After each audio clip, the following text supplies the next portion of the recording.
Today is the first day of the month of August, and we are celebrating Saint Alphonsus Liguori.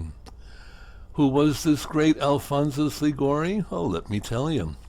He was a doctor of the church, known for his contribution to moral theology and his great kindness.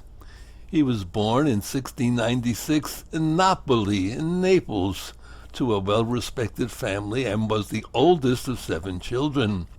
His father was a naval officer and captain of the royal galleys, and his mother was of Spanish descent. He was very intelligent, even as a young boy. He showed great aptitude and picked up many things very quickly. He did not attend school, rather he was taught by tutors at home, where his father kept a watchful eye. Moreover, he practiced the harpsichord for 3 hours a day at the heat of his father, and soon became a virtuoso at the age of 13. For recreation, what did he do? He was an equestrian, a fencer, a hard player, and as he grew into a young man, he developed an inclination for opera. He was much more interested in listening to the music than watching the performance. He would often take off his spectacles, which aided his myopic eyes, in order to merely listen. While theater in Naples was in a relatively good state, the young saint developed an ascetic aversion to perhaps what he viewed as gaudy displays.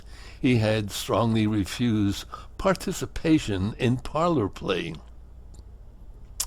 At the age of 16, he became a doctor of civil law, can you believe it? And though by law 20 was the set age, but he had the smarts. After studying for the bar, he practiced law at the age of 19 in the courts, and it is said that in his 8 years as a lawyer, he never lost a case. It's like Perry Mason. Although he resigned from a brilliant career as a lawyer in 1723 when he lost a case because he overlooked a small but important piece of evidence. His resignation, however, proved profitable for the church. He entered the seminary and was ordained 3 years later, in 1726. He soon became a sought-after preacher and confessor in Naples.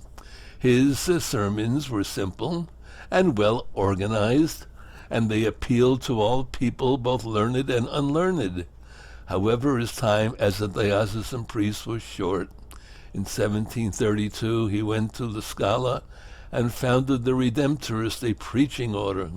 He was a great moral theologian, and his famous book, Moral Theology, was published in 1748.